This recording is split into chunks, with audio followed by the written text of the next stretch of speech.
The grid has been down for 2 weeks, and you're holed up in a house with nothing that looks like a weapon. No gun store within 50 miles that hasn't already been emptied. No knife block, no baseball bat, nothing.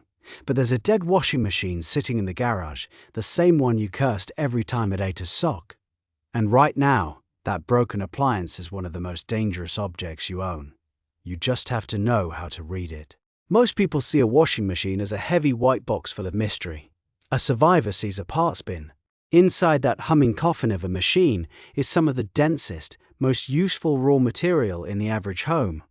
Hardened steel, copper, high-tension springs, and a slab of dead weight engineered to take a beating. Every one of those components was built to survive thousands of violent spin cycles. That's exactly the kind of toughness you want when a tool has to double as a means of staying alive. So let's tear it down. Unplug it, tip it on its back, pull the panels, and meet the 3 weapons that were hiding inside your laundry the whole time. Approach this like a mechanic, not a panicked looter, and that dead box becomes an arsenal. First, the drum and the counterweight, your blunt force foundation. The stainless steel inner drum is a thick, perforated cylinder built to spin at brutal speeds without deforming, which means it's nearly indestructible. Cut a section of it, and you've got a vicious knuckle of jagged steel, or leave it whole as a reinforced choke point. But the real prize sitting beside it is the counterweight.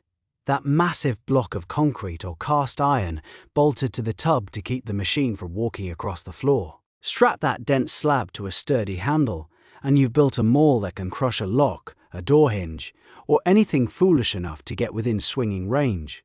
It's heavy, it's ugly, and it hits like a sledgehammer, because it basically is 1.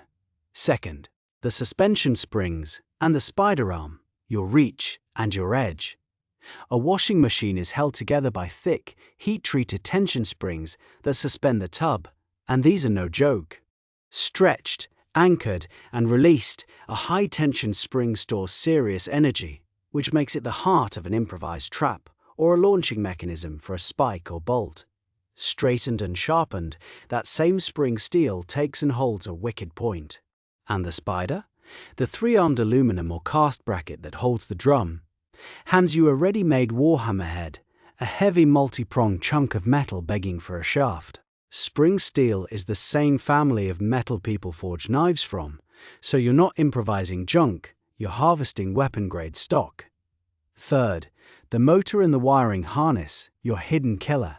This is the component everyone overlooks because it doesn't look like a weapon at all. But that motor is wrapped in dozens of feet of solid copper wire, and copper is currency, trade goods, and raw material all at once.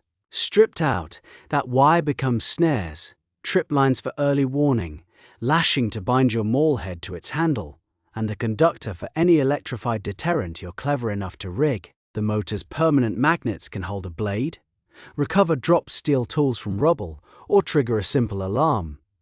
And the steel motor shaft itself, hardened and already cylindrical, sharpens into a spike or a punch that'll go through a door panel. The machine that washed your clothes was quietly storing the wire that ties your whole defense together. Now hear the real point, because it matters more than any single part. The lesson of the washing machine is the lesson of the entire collapsed world. Weapons are not things you buy at a counter. Weapons are a way of seeing. The person who panics because the gun stores are empty has already lost because he believes danger and safety come pre-packaged with a The person who looks at a dead appliance and sees hardened steel, spring stock dead weight, and copper has won because he understands that every machine ever built is a quarry of materials waiting for someone smart enough to repurpose them. Your house is not empty. Your street is not empty. Every garage, every laundry room, every junked appliance on the curb is full of the raw material of survival. And the people who understand that will always be armed, while the people waiting for a store to restock will always be victims.